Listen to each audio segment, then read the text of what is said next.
Hi everyone, Kyle here from Wide Awake PH. We're here for a dripper review on the Hario V60 Suiren.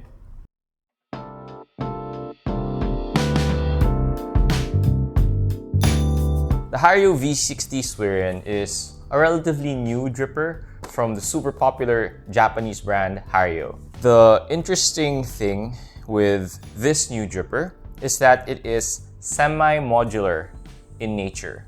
I wouldn't call it full modular like the Hario V4, wherein you can play around with the tips of that brewer, change the holes of the brewer, make it a cone, make it a flat.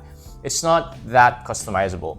But the huge difference with this is that each rib of the brewer is removable. For me, there are a few notable advantages with this kind of concept or brewing concept. One is just a matter of practicality. I think when you have so many drippers, it takes a lot of space in your brewing area, in your cupboard, for traveling, what have you. So the ability to completely remove all these ribs, right, is super good when it comes to putting this away, because it will take a lot less space and it would look a lot less cluttered.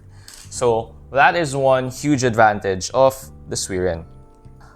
But of course, you're not really here for practicality. You know, if you're watching this YouTube review, you're here to know, can it brew a tasty coffee? And what can it do that my other brewers can't, right? I think that is the primary consideration for when we're watching these gear reviews on YouTube. So let's move on to how it brews coffee. Let's call this mode 1, wherein all the fins are facing this way. They're all set in what you would call factory default mode. And basically, this configuration is in V60 mode. Mode 1 for me is V60 mode. Very simple. You get a V60 size 1, you brew side by side, both of these things. It's going to taste extremely similarly. And that's because this thing is called the Hario V60 Suiren. Very simple. And in that regard, is there anything I can add when it comes to the V60? I think it's the most utilized brewer in the coffee world. Essentially, if you get this, you have a V60 that is portable, that is collapsible. And I think that in itself is already a great advantage. But what is more interesting for me is when you use this brewer in mode 2. I did this through testing. I'm pretty sure other brewers will do this as well. But anyway, what I figured is have them alternating like this, right? So in, out, in, you will create a totally new coffee brewing geometry that is very much unlike the V60 in terms of shape and brewing dynamics. For this video, let us focus on this one and see how this brews coffee. Just a side note, before we start brewing. So we're in mode 2, in and out basically, right? It looks like a flower, pretty interesting. It won't really fit, right? It won't really fit extremely well on the filter holder or on the brewer holder.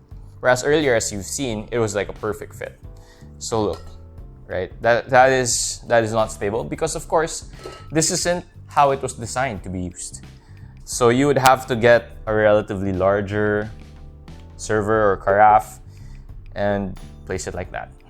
And in this mode, it is super interesting. The bed shape is so different from the V60.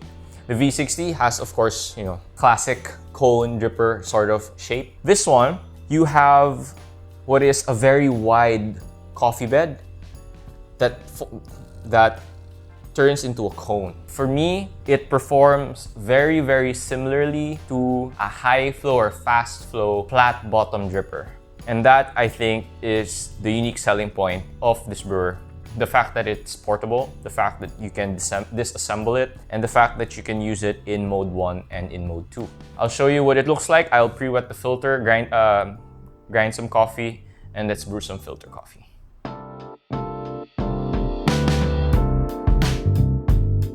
Okay, we're all set up here. For reference, Again, we are on mode 2, which is the flower mode, in and out. We are using Wide Awake Zanya Natural, which already sold out. This is what I have left. It's delicious. And for me, as a relatively fast-flowing, flat-bottom-like dripper that's still a cone in shape, but I enjoy using filter papers that simply do not exist in flat-bottom land or flat-bottom filter land. So I'm using T92 Cafec Light Roast filter paper, which perfectly balances this coffee, this Zanya Natural. This is a fast-flowing coffee, and I'm using a fast-flowing, flat-bottom-like cone-ish dripper with a slow-flow, light roast-focused filter paper. I'm also using the Option O with the 102 mm Meissen burst set at 6.5 with an RPM of 6. That is effectively a medium grind size with a medium flow rate. We are dosing 13 grams of coffee, and then we're going to use 195 ml split evenly into 3 circle center pours. So what's interesting again with this brewer is the shape. You have a lot of surface area on the coffee bed at the top, and then it slowly funnels down into a cone. This kind of extraction dynamics is unique, super interesting. It gives a really nice balance of the lively cup profile of cone drippers, but with the cleanliness and crispness of the flat bottom because of the relatively even extraction here at the top. As I said, Zanya Natural is a fast-flowing coffee. Even with the T92 filter paper, it's still fast.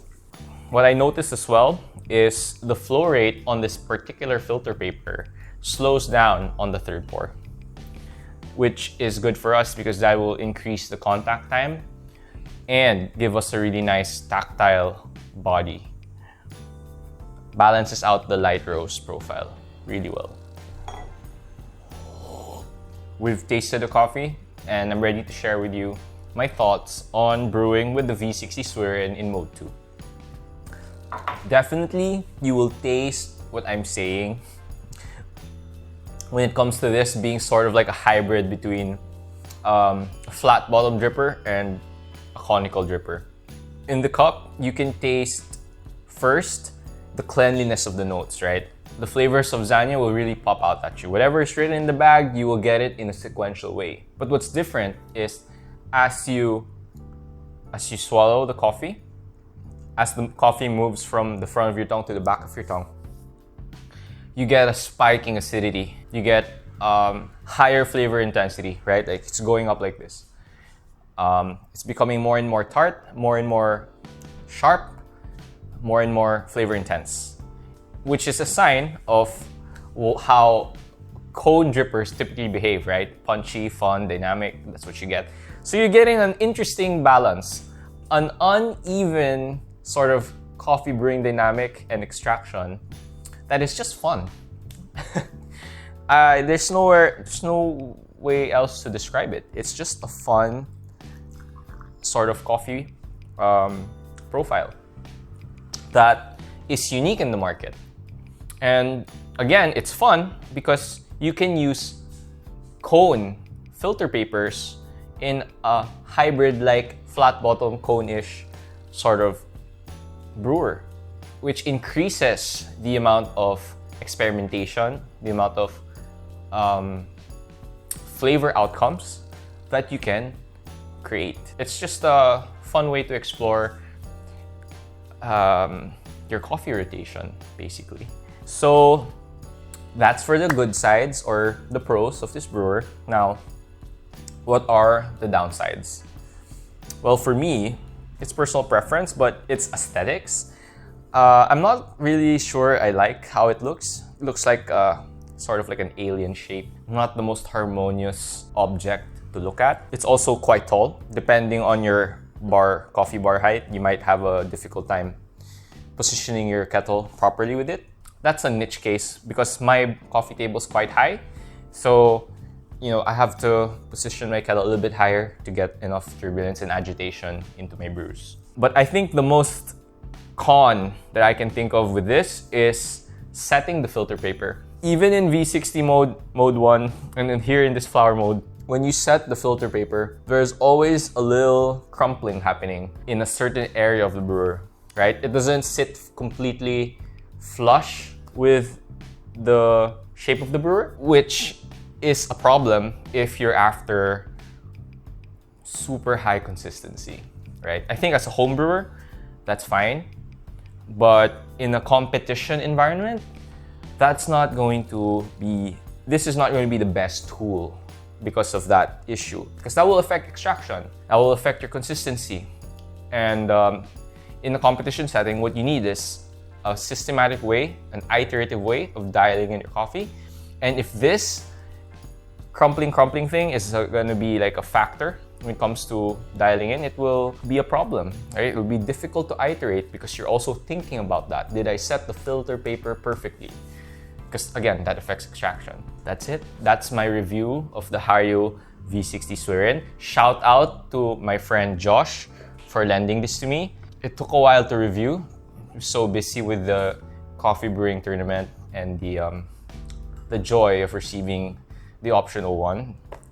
But yeah, that's our review, and thank you so much for watching. Please like this video if you enjoyed watching, and please subscribe to our channel. That will help us out a lot. Thank you so much for watching. See you soon.